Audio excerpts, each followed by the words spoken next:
Bismillahirrahmanirrahim. Assalamualaikum warahmatullahi wabarakatuh.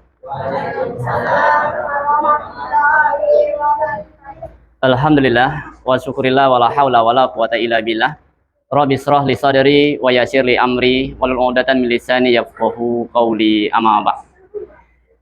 Para guru-guru kami yang hadir pada malam ini, para tokoh agama, tokoh masyarakat, para ustadz, para ustazah, dan seluruh jamaah senior dan junior, kita mohon kepada Allah Subhanahu wa taala semoga kita semuanya diberikan kesehatan, kemudahan dalam setiap aktivitas dan setiap peran kebaikan kita menjadi saksi amal soleh si Allah Subhanahu wa taala.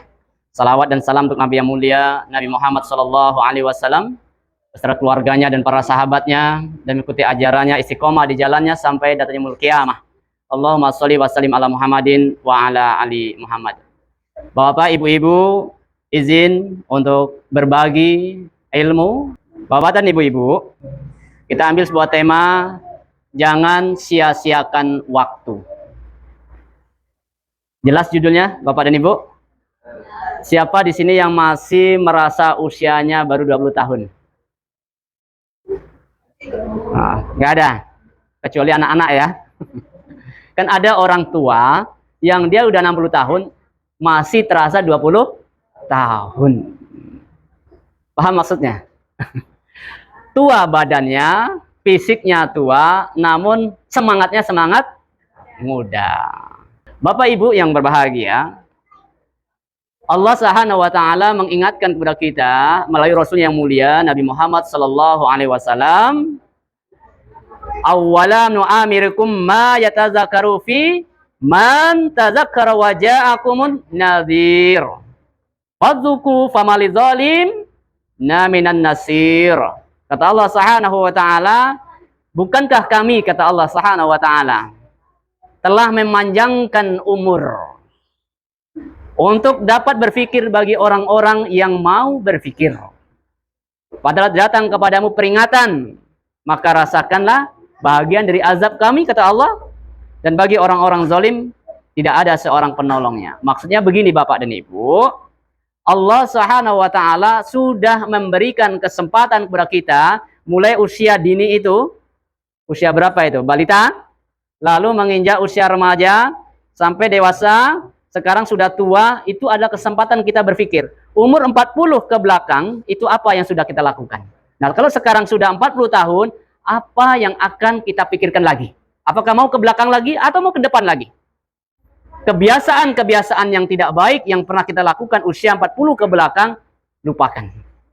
Keburukan-keburukan yang pernah kita lakukan di usia itu, tinggalkan. Kalau hari ini kita masih bolong-bolong ibadahnya, udah 40 tahun, segera bertaubat kepada Allah. Sebelum waktunya Allah tarik semuanya apa yang ada dalam tubuh kita. Apa yang dalam tubuh kita? Badan yang sehat menjadi berkurang kesehatannya. Semua yang ada tubuh kita akan berkurang.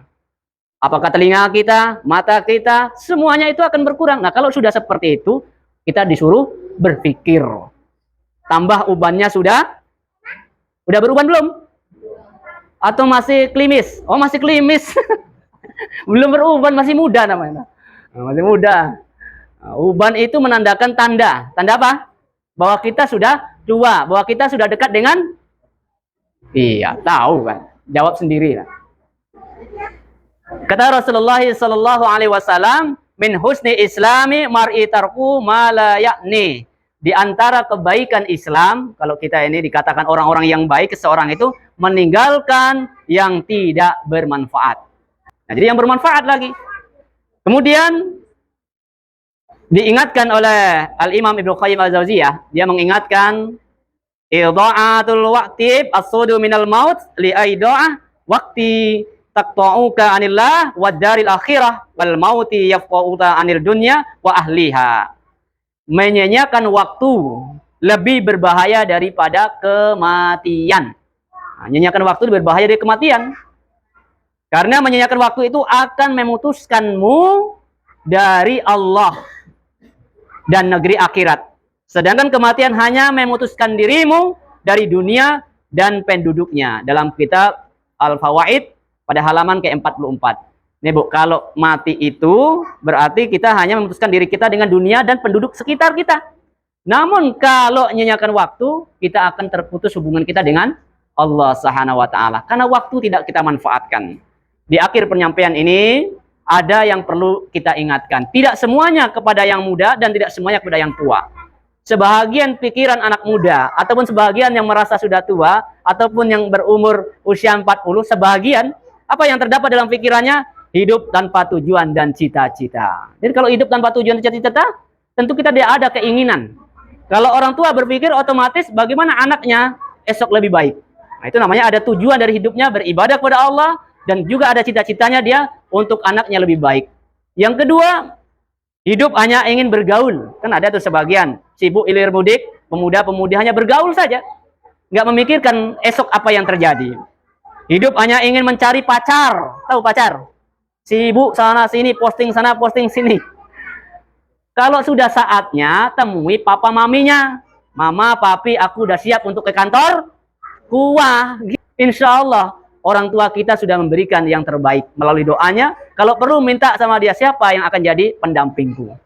Nah, jangan sibuk ilir mudik ke sana, kemari. Akhirnya yang terjadi sesuatu yang di luar perintah Allah Subhanahu wa taala, menyebabkan kita jauh dari Allah dan juga menyebabkan kita rusak urusan kita, dunia kita, dan juga banyak sia-sianya.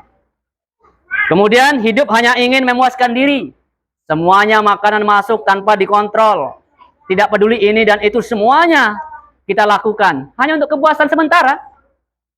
Itu yang ada sebagian. Kemudian hidup hanya memamerkan kekayaan. Jadi harta yang kita bawa itu nggak ada kecuali amalan kita yang pernah kita torehkan. Kemudian dikira hidup masih panjang. Nah, ini biasanya sebagian anak muda itu. Usia saya kan masih 20 tahun. Tiba-tiba besok pagi sudah meninggal. Nah, nggak ada yang tahu. Kecil, tua, muda, itu terbatas. Kalau esok pagi meninggal, ya tentu sampai disitulah batasan kita. Barangkali ini yang bisa kita sampaikan pada kesempatan ini. Sebagai kesimpulannya, jangan kita sia-siakan waktu ini. Karena waktu itu yang membatasi arti daripada tujuan kehidupan kita. Silakan profesi kita sebagai petani, pedagang, guru, apapun profesi kita. Namun waktu kita jangan sia-siakan. Jangan habis sahur sampai berbuka tidur aja. Itu sia-sia. Ada yang begitu? Manfaatkan. Apa yang bisa kita manfaatkan habis sahur? Baca Quran, olahraga sebentar, aktivitas yang lain supaya tubuh kita sehat. Dan manfaatkan semua apa yang bermanfaat. Al-Mu'minuna Ikhwah TV.